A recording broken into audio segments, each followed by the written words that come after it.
বিনোদনের আরেক নাম বাংলাদেশ। সরি টু সে, আমিও একজন বাংলাদেশের নাগরিক, বাংলাদেশের সন্তান, বাংলাদেশ আমার মাতৃভূমি, জন্মভূমি। কথাটা অনেক কষ্টে বলতে বাধ্য হলাম, কারণ বাংলাদেশে এখন বর্তমানে যা কিছু হচ্ছে তা দেখে মনে হচ্ছে যে বিনোদনের আরেক নাম হচ্ছে বাংলাদেশ। কেন কথাটা বললাম একটু বিস্তারিত বলি, আপনারা বুঝতে পারবেন।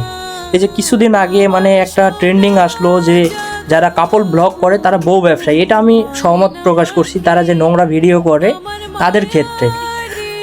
আবার কিছুদিন আগে ওমর যখন নেপালে গিয়ে তার মাকে নিয়ে ইমোশনাল হয়ে একটা ভিডিও তৈরি করলো, তখন তাকে বলা হচ্ছে যে মা ব্যবসায়ী।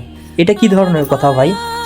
সে তার মাকে নিয়ে কথা বলতেই পারে, আপনিও আপনার মাকে নিয়ে আপনার আবেগ অনুভূতি প্রকাশ করতেই পারেন, তার মানে এই না যে আপনি মা ব্যবসায়ী। মা হচ্ছে আমাদের পৃথিবীর শ্রেষ্ঠ সম্পদ। আপনি সেই মাকে নিয়ে দুই চারটা কথা বলতেই পারেন, এটা আপনার ব্যক্তিগত বিষয়। বা আপনি যদি আপনার মাকে নিয়ে কথা না বলেন, এটা আপনার ব্যর্থতা। সে বলছে এটা তার সফলতা, কিন্তু আপনারা তাকে মা ব্যবসায়ী বানাই দিলেন। এজন্যই বলি বাংলাদেশের অপর নাম হচ্ছে বিনোদন, বিনোদনের আরেক নামই হচ্ছে বাংলাদেশ। কিচ্ছু বলার নাই, এখানে মানুষ যেটা করবে ওইটাই ভুল। আপনি যদি একটু ভালো কিছু করেন তাতেও দোষ, আবার যদি খারাপ কিছু করেন তাতেও দোষ। কিচ্ছু করার নাই, এটাই বাংলাদেশ।